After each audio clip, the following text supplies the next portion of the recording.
This is DC Channel Guns. Like and subscribe. Thank you for watching. If you're still on the fence about your ammo stockpiling, this is an ammo alert. I think it's time for you to start preparing.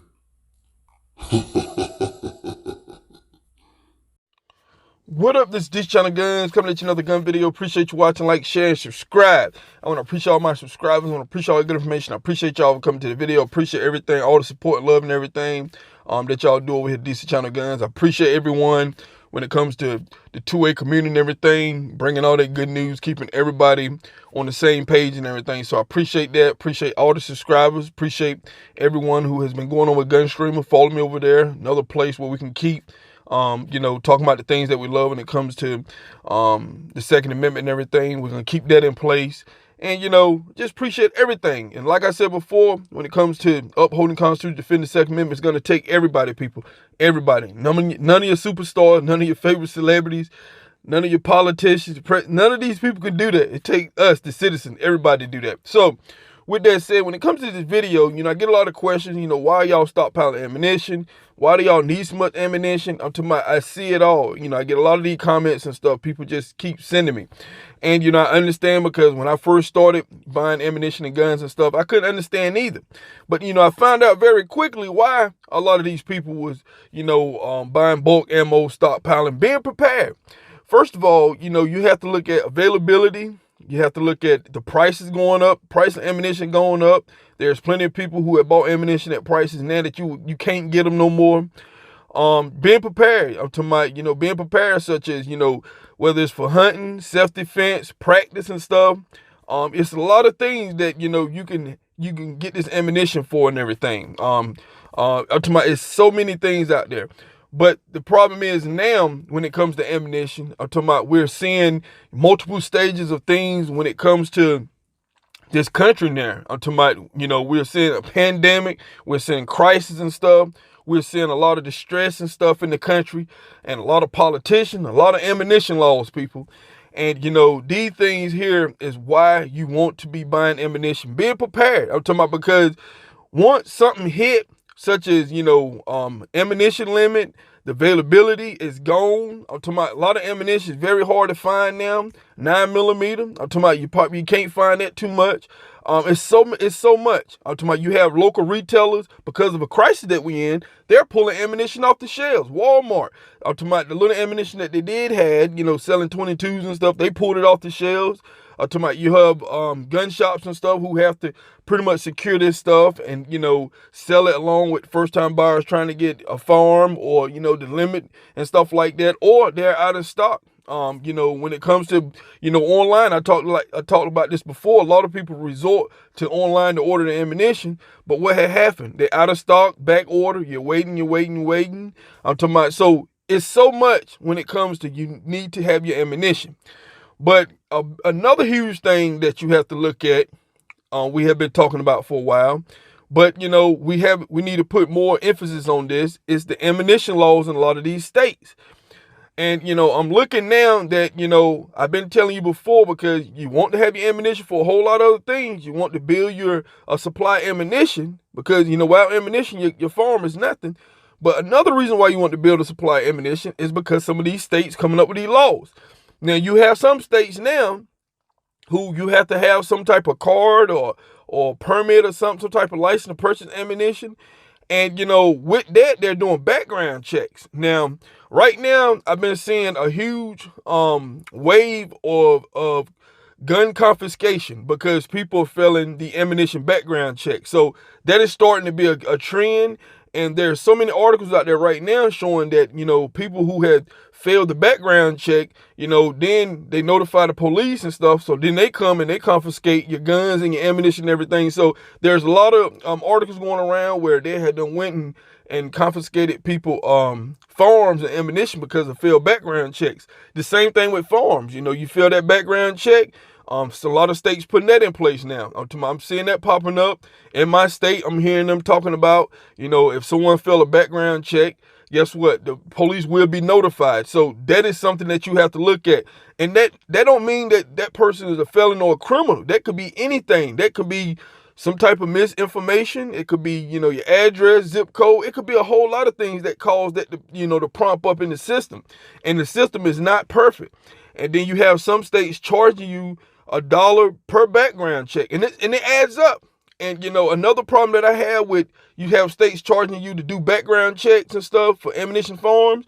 That money goes to organizations supposedly to keep the system running and everything, keep hiring more people. But at the same time, a lot of that money goes to go against, your Second Amendment. It goes against the law. They help create and fund more gun laws and ammunition laws in that state. So I have a problem with that, because we're paying money to go, to be used against us and everything.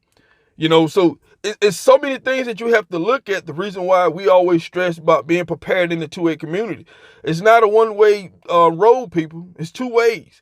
And, I have a big problem with that. I always talk about my tax dollars going to politicians, going to places that, they're going to use against me. So, like I said, we have to look at the reason why we have to be prepared. You have states now, they're just setting these nets and roadblocks for gun owners in this country. I'm talking about, you got states where, you have to background check, pay a fee and all that, but then at the same time, they're making it illegal for you to go across the border to buy ammunition. So I'm talking about, they keep setting these nets and roadblocks and stuff. And, so that's the reason why you want to be prepared. I know a lot of people, it's a lot of people coming in, first-time buyers, and they're digesting so much information. They're getting it from all kinds of places or whatever. But it's a lot of researching out there. There's a lot of reason why you must have these things. And then dealing with what we're dealing with right now, I'm going to tell you something. The first time I was in this ammunition crisis, my first experience, and, it wasn't a good feeling getting up early in the morning, standing in line with other gun owners and stuff, waiting to get up the counter, and you pretty much have to pick over what's left. That is not a good feeling. And a lot of people feeling that right now at the gun shops. And, depends on what kind of caliber that you have and stuff, it might not be there. And see, these waves of ammunition crisis and stuff like that, gun crisis and stuff, they are different. They are never the same. Certain calibers are hit harder than others. Right now during this pandemic, I'm talking about, as we don't know how long it's going to go, but it seems like each caliber, even, I witnessed the other day, when it comes to a lot of these hunting rounds and stuff like that, hey, they're being bought up. I'm talking about people just pretty much buying all across the board now. I'm talking about they're just buying all across the board, and it's getting more spottier and spottier. In some of your gun shops and stuff, and a lot of accessories, everything is leaving people. So you have to have that plan. You have to have that plan before these things happen. And, I hope it get better, but it seems like it get worse and worse. And when it comes to these state laws and stuff like that with ammunition and farms and everything, that just make it even more complicated for a lot of people. I was looking at some report when it comes to these 10-day waiting periods, 3-day waiting periods. A lot of people say, it's going to save, it's going to be great for gun control and all this kind of stuff. But what happened? It became a problem for first-time buyers because so many people, so many articles. And I heard on a news report, they would interview first-time buyers. They thought they were going to come in and purchase some a firearm and ammunition and just walk right out the same day. And then they found out they have to wait. So they were disappointed. So a lot of people starting to see when we was up here in the 2A community talking about these gun control laws and stuff and how they're going to affect you down the road and everything. That's why I get up here and I fight so much. That's why I put a lot of these laws up there. Put a lot of these laws out there. Me in the 2A community, especially when it comes to red flag laws. I'm talking about red flag laws has been used during this crisis and stuff a lot. And, there's so many people being affected by these red flag laws. And, when it comes to these red flag laws, I'm talking about it's even more strange because, there's no due process. You have to pay. You have to pay all this money. You have to pay, court fees and all this kind of stuff. You have to go get a lawyer and stuff. They're not going to appoint you a lawyer. You have to go hire you one. So there's more money out of your pockets and stuff. So, when it comes to farms and ammunition and all these gun laws, people, they sound great when the economy and stuff going good. But when you're in a down economy, what we're in right now, we're in a crisis. When you're in an SHTF situation, I'm talking about when you have riots and looting and stuff, people fear, they want personal protection. Everything that people vote for don't understand comes and bites you in the butt. And it calls you to make these things that you want difficult, such as the waiting periods and stuff, such as the red flag laws. I'm talking about you're trying to protect your property and stuff like that. Red flag laws, some states, I think it was one state, I think it was Oklahoma or something, the first anti-red law that they passed because it's being abused. It's being abused against gun owners and stuff like that.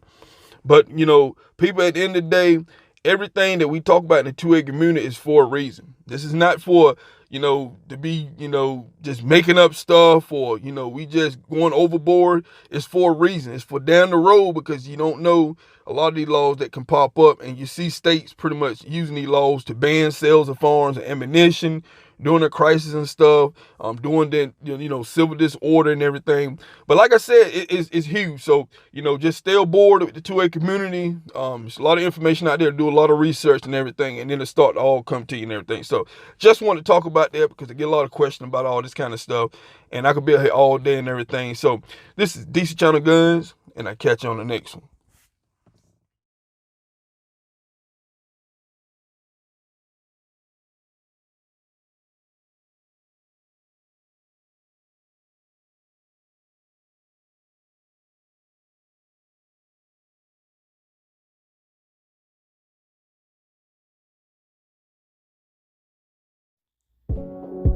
This is DC Channel Guns.